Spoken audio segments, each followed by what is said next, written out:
Hi hello నమస్తే welcome back to our channel we foodie things. ఈరోజు మనం చేసుకోబోయే రెసిపీ మైసూర్ బోండా. మీరు కనుక మా ఛానల్ని ఫస్ట్ టైం విజిట్ చేసినట్టయితే please like, share and subscribe. పక్కన ఉన్న బెల్ ఐకాన్ ఆన్ చేసుకోండి. మా వీడియో నోటిఫికేషన్స్ని అందరికంటే ముందరే పొందండి. Let's go into the video. Mysore బోండాలోకి కావాల్సిన ఇంగ్రీడియంట్స్: మైదా పిండి, బియ్యం పిండి, అలాగే పుల్ల మజ్జిగ, అలాగే జీలకర్ర. తయారీ విధానం: ముందుగా మనం అర కేజీ మైదా పిండి తీసుకుంటున్నాం. అందులోకి ఒక 50 గ్రాములు బియ్యం పిండి, జీలకర్ర, చిటికెడు సోడాని యాడ్ చేసుకోవాలి. సోడా అంటే ఏం కాదు, బేకింగ్ సోడా. ఇప్పుడు మనం దానిలోకి పుల్ల మజ్జిగని యాడ్ చేసుకుంటా పిండి మొత్తాన్ని బాగా కలుపుకోవాలి. పిండి అనేది బాగా గట్టిగా కలుపుకోకూడదు, అలాగే బాగా పలచగా కలుపుకోకూడదు. స్మూత్గా కలుపుకోవాలి పిండి అనేది. మనం ఇప్పుడు వేలుతో దాన్ని పైకి తీసినప్పుడు మన చేతుల నుంచి పలచగా జారుతూ ఉండాలి. అలా కలుపుకోవాలి పిండి మొత్తాన్ని.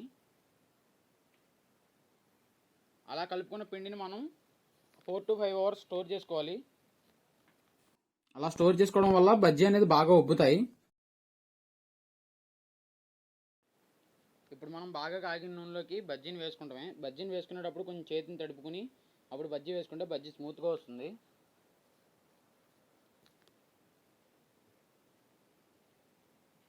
చూసారు కదా, మనం ఆల్రెడీ స్టోర్ చేసుకోవడం వల్ల పిండి మనకేంటంటే బజ్జీ అనేది ఉబ్బాయి. ఇప్పుడు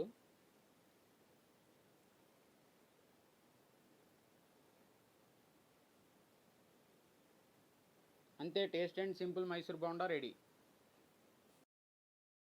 ఇప్పుడు ఈ మైసూర్ బోండాలోకి గ్రౌండ్నట్ చట్నీ ప్రిపేర్ చేసుకుందాం. దాని ప్రాసెస్ ఒకసారి చూద్దాం.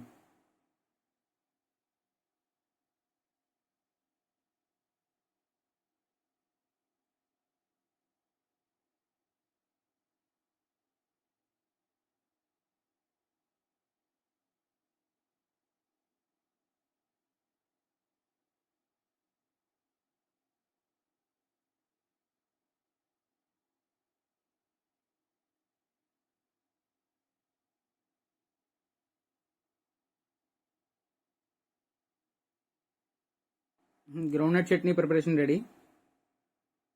మైసూర్ బోండాలో గ్రౌండ్నట్ చట్నీ అదిరిపోతుంది. అందరూ ట్రై చేయండి. Thanks for watching. సబ్స్క్రైబ్ చేయడం మర్చిపోకండి.